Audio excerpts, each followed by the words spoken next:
Welcome to today's art video where we will talk about artist pigments, in particular pigment violet 19 pink shade, which is called Quinacridone Violet Pink, and sometimes Quinacridone Pink.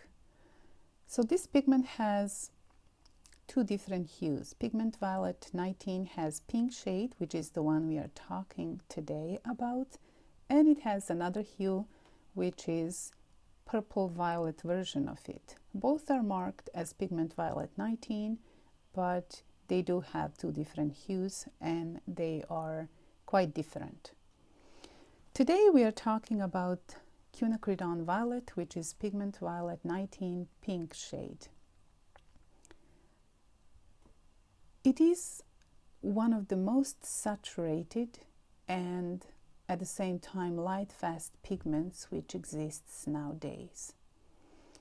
If you've done some research around pink pigments, you will find that there are very few pigments which actually could be used as artist pigments with the utmost light fastness and weather fastness 7 or 8 on a blue wool scale and still be pink. There are many pink pigments, but they are absolutely fugitive and should not be used in the fine art. This one, Quinacridone Pink, is one of those pigments which has light fastness and weather fastness of 7 up to 8, depends, and it certainly belongs to pretty much the only pigment which exists which is so pink and so saturated and can go very dark, because as all quinacridone pigments, it contains very fine particles which have high tinting strength.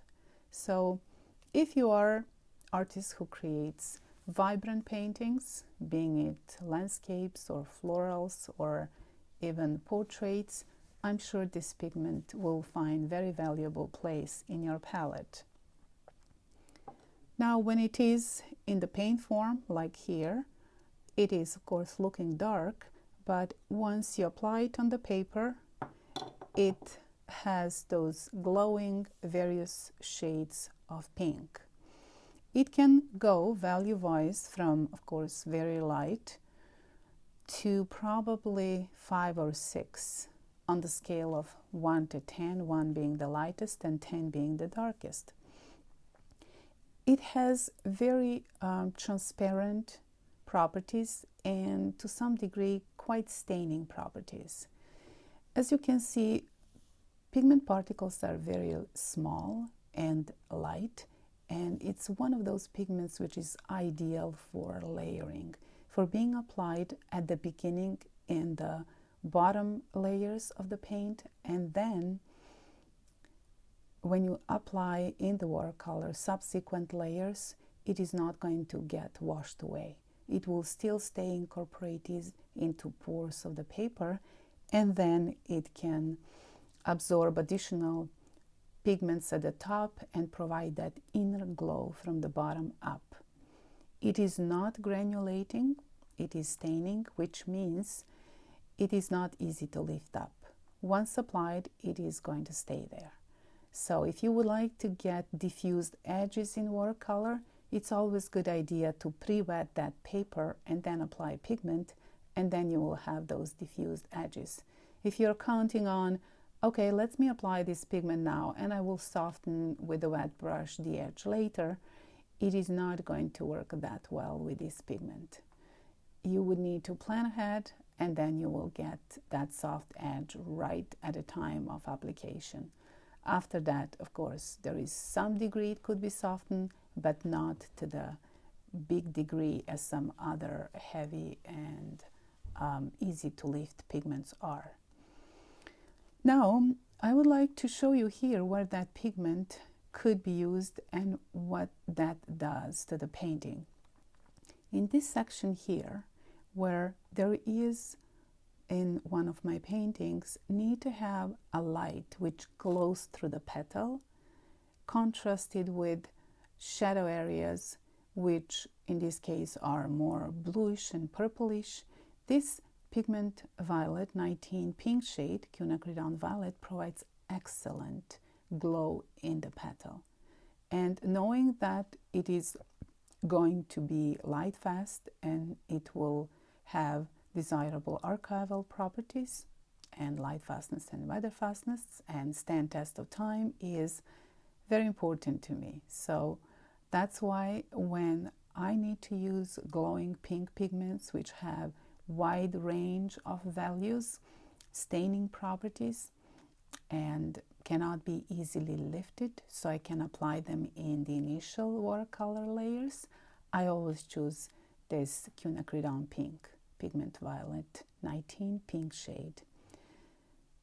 Now, in terms of health related issues, it doesn't contain heavy metals, so it's not that much dangerous, but every pigment needs to be taken care of with utmost precaution. In terms of price, it does belong to slightly pricey pigments, not as pricey as other pigments, because you need just a little to get quite strong and saturated color. So if you have a tube of this Quinacridone Pink, it's going to last a very long time because it does have very high coloring and tinting strength, and probably belongs to series 3 in majority of art catalogs.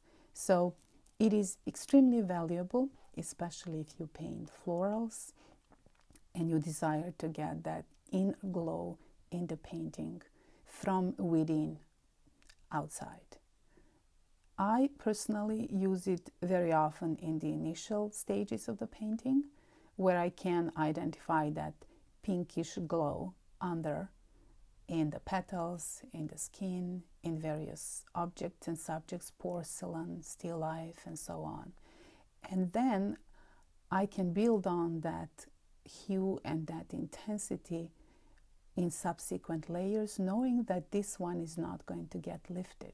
It is going to stay there, and I can add on more color if I want that hue or other colors, and leave this pink hue to glow underneath and provide that unique, very mesmerizing feeling when you look at the painting.